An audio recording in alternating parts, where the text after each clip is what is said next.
अध्यक्ष महोदय, लोकमान्य नगर मालधक्का या ठिकाणी 389 अंतिम भूखंड क्रमांक यावरील 9 झोपडपट्टी धारकांना चं पुनर्वसन करण्यासंदर्भात या ठिकाणी विषय आलेला आहे। या बाबतीमध्ये सर्व सन्माननीय सदस्यांनी आपली मतं मांडली। काही अभ्यासपूर्ण होती तर काहींचा अभ्यासाचा अभाव होता। त्यांना माहिती मिळाली नसेल त्याच्यामुळे चुकीच्या पद्धतीने त्यांनी त्यांची मांडणी केली, हे सत्य आहे। कारण मांडणीमध्ये हे आठवतंय अध्यक्ष महोदय, लोकसभा आणि राज्यसभामध्ये कायदे तयार होतात।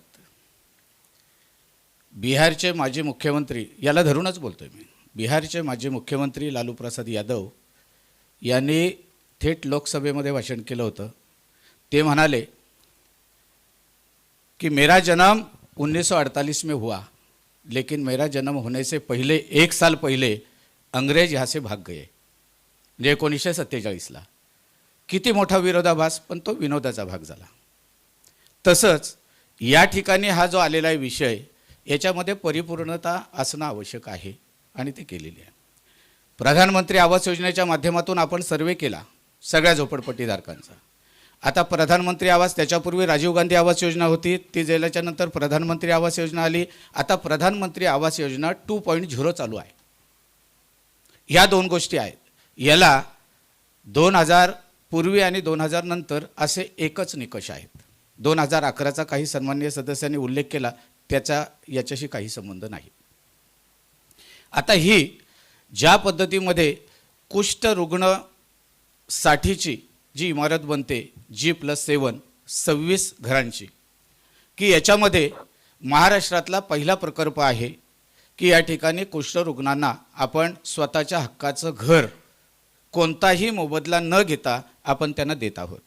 एक सामाजिक बांधिलकी म्हणून महाराष्ट्रातला पहिला प्रकल्प, आणि तो पण पनवेल महापालिका करते। महाराष्ट्रामध्ये पहिल्यांदा असं झालं की माननीय आमदार प्रशांतदादा ठाकूर साहेबांचा उल्लेख झाला, त्यावेळचे कार्यतत्पर आपले सभागृह नेते परिजी ठाकूर साहेब आणि प्रशासन यांच्या माध्यमातून आपण कुष्ठ रुग्णांना दरमहा 3000 रुपये, 2500 चालू केले होते, ते आज 4000 रुपये झालेले आहेत।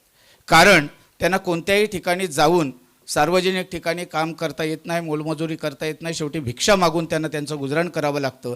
आणि त्याची दखल महापालिकेने, सत्ताधारी आणि प्रशासन यांनी घेतली आणि त्यांना दरमहा आपण या ठिकाणी रक्कम देतो, अदा करतो आणि ती त्यांच्या खात्यामध्ये जमा होते। हा झाला विषय इथपर्यंतचा। आता त्यांना आपण विना मोबदला आपण ही घरं देतोय। राहिला विषय दुसरा की G+7 ही 56 घरं आपण दुसऱ्या इमारतीमध्ये बांधत आहोत। विरोधी पक्षांनी जो उल्लेख केला तो योग्य आहे की ज्या पर्पजसाठी आपण हा विषय घेतलेला आहे कुष्ठरुग्णांचा, सगळ्यात पहिलं नियमानुसार ती बिल्डिंग तयार होणं गरजेचं आहे, त्याचं बांधकाम होणं गरजेचं आहे। या मुद्द्याचं मी समर्थन करतो। आणि त्याच्यानंतर EWS साठीची जी दुसरी इमारत बनत आहे की ज्याच्यामध्ये 9 लोक ही त्या प्लॉटमध्ये डिमार्केशन झालं, ज्या वेळेला भूमी अभिलेख यांच्याकडून ज्या वेळेला त्याचं डिमार्केशन झालं, मोजणी झाली, त्यावेळेला त्या जागेमध्ये 9 घरं ही झोपडपट्टीधारक त्या ठिकाणी राहतात हे सिद्ध झालं। आणि त्याच्यामुळे आपल्याकडे काय पुरावे आहेत यासाठी पनवेल महानगरपालिकेने पूर्ण 9 लोकांना पत्र दिलं आणि आपले कागदपत्र सादर करा अशा पद्धतीतली त्यांना सूचना केली। आणि त्या अनुषंगाने 2025 साली त्यांची हिअरिंग झाली, त्यांचे पेपर तपासले गेले आणि त्याच्यानंतर हो, ही 9 लोक त्या ठिकाणी आहेत।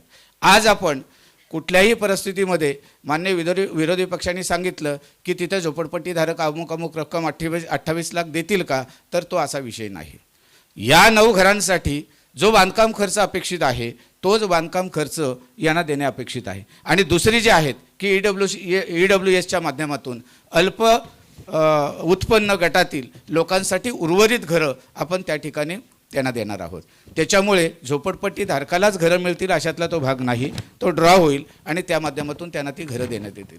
आता या बाबतीमध्ये आपण जे सांगतो की उल्लेख झाला की 2000 अमुक साली अमुक व्यक्ती होता, त्याच्यानंतर आक्षेप घेण्यात आला की कुष्ठरुग्णाला एकाच घरातील 3 लोकांना, खरं म्हणजे ही लोक समाजाने गैरसमजुतीमुळे त्यांना बाजूला ठेवलेलं आहे। सन्माननीय ॲडव्होकेट मनोज भुजबळ साहेब यांनी या ठिकाणी उदाहरण दिलं की आम्ही आमचं वर्तन त्यांच्यासोबत कसं करतो, सामाजिक बांधिलकी कसं जोपासतो. आम्ही त्यांच्या घरी जातो, चहापाणी घेतो, ते आमच्याकडे येतात, काही घरी येतात तर काही कार्यालयांमध्ये येतात. आम्ही त्यांचं भाऊ भाऊ म्हणून अशाच पद्धतीतला उल्लेख करतो. आता राहिला 9 घरांचा विषय. 9 घरं त्या जागेमध्ये येतात म्हणून त्या 9 घरांना आपण या ठिकाणी बांधकाम येणाऱ्या खर्चाचा अधीन राहून आपण त्यांना ती देतो. त्यांच्याकडून अंडरटेकिंग घेतलेलं आहे की पनवेल महानगरपालिका जे ठरवेल आम्हाला बांधकाम खर्च जो येईल तो बांधकाम खर्च देण्यास आम्ही तयार आहोत असं त्यांच्याकडून लेखी स्वरूपात घेतलं आहे आणि त्यांनी ते मान्य केलेलं. अध्यक्ष महोदय, याच्यामध्ये 9 घरं आहेत. या 9 घरांपैकी 7 घरं ही शेड्यूल कास्टची आहेत, 1 घर हे शेड्यूल ट्राईबचं आहे आणि 1 घर हे मुस्लिम समाजाचं आहे. असे मग कुठले इथं जाती धर्म पंथ किंवा अमुक जात म्हणून यांना बाजूला ठेवा तर असं नाही. त्या जागेमध्ये येणारी त्याच्या व्यतिरिक्त देखील 9 घरं सोडून अजून काही घरं आहेत त्यांना आपण याच्यामध्ये घेत नाही, यांना आपण स्थान देत नाही. कारण असं की ही 9 घरं जर त्या ठिकाणी उठली तर जातील कुठे. उल्लेख आला या ठिकाणी कोहिनूर टेक्निकलच्या तिथला की तिथे नगरपालिका अस्तित्वात असताना त्या ठिकाणचं त्यांचं सर्वे झाला आणि तिथं ती लोक प्रोजेक्ट नाही झाला. प्रोजेक्ट झाला असता तर त्याच ठिकाणी त्यांना तिथंशी घरं देणं हक्काचं हे गरजेचं होतं. प्रधानमंत्री आवास योजना तेच सांगते, प्रधानमंत्री आवास योजना 2.0 तेच सांगते. आणि आता ही घरं त्याच जागेवर असल्यामुळे 9 घरं त्याला लागून 10वा घर आहे, 11वा आहे, 12वा आहे, आपण त्यांना धरत नाही. कारण यांना उचलले तर ते ट्रान्झिट कॅम्प आपल्याकडे शिल्लक नाही, जातील कुठे. कारण त्याच जागेवर असलेल्या लोकांचं पुनर्वसन करणं हे गरजेचं आहे. म्हणून आपण हे 9 लोक त्या ठिकाणी घेतलेली आहेत. ही मागासवर्गीय समाजाचे आहेत आणि त्याचबरोबर यांच्यावर अन्याय होता कामा नये. जो उल्लेख झाला की कुष्ठरुग्ण वसाहतीचा की एका घरामध्ये 3-3 घरं दिली जातात, सन्मान्य सदस्यांनी उल्लेख केला. एक नॉर्म्सप्रमाणे, कायद्याच्या नॉर्म्सप्रमाणे की ज्याचं रेशन कार्ड वेगळं आहे, जो वेगळा राहतो त्याला त्याचा हक्क आणि अधिकार येतो. 3 घरांचं त्यांनी एकत्रित रेशन कार्ड दाखवा आणि मग नंतर ऑब्जेक्शन घ्यावं. जर रेशन कार्ड वेगळं असेल, त्याचे पेपर वेगळं असतील, त्याचे घर वेगळं असेल तर अशाला देणं आवश्यक आहे. वास्तविक पाहता अध्यक्ष महोदय, याच्यावर चर्चाच वेगळ्या पद्धतीने घडणं हे अपेक्षित नव्हतं. कारण तो समाज घटक की त्याला स्वतःला उदरनिर्वाहासाठी काही साधन नाही अशा व्यक्तींच्या विषयी बोलणं तीव्रतेनं हे निषेधार्थ आहे असं मला स्वतःला वाटतं. आणि बाकीचे जी 9 घरं आहेत ती शेड्यूल कास्टची 7 घरं, शेड्यूल ट्राईबचं 1 घर आणि मुस्लिम समाज अल्पसंख्याक हा 1 घर, असे मिळून त्या ठिकाणी 9 घरं आहेत. तर या 9 घरांना जो काय बांधकाम खर्च येणार आहे आणि तेही कमीत कमीत, तर त्यांना तो कमीत कमीत रेट लावून त्या 9 घरांनाच ती परवानगी द्यावी. बाजूची घरं आली जरी 10वा घर तरी त्याला परवानगी देऊ नये अशी माझी विनंती आहे.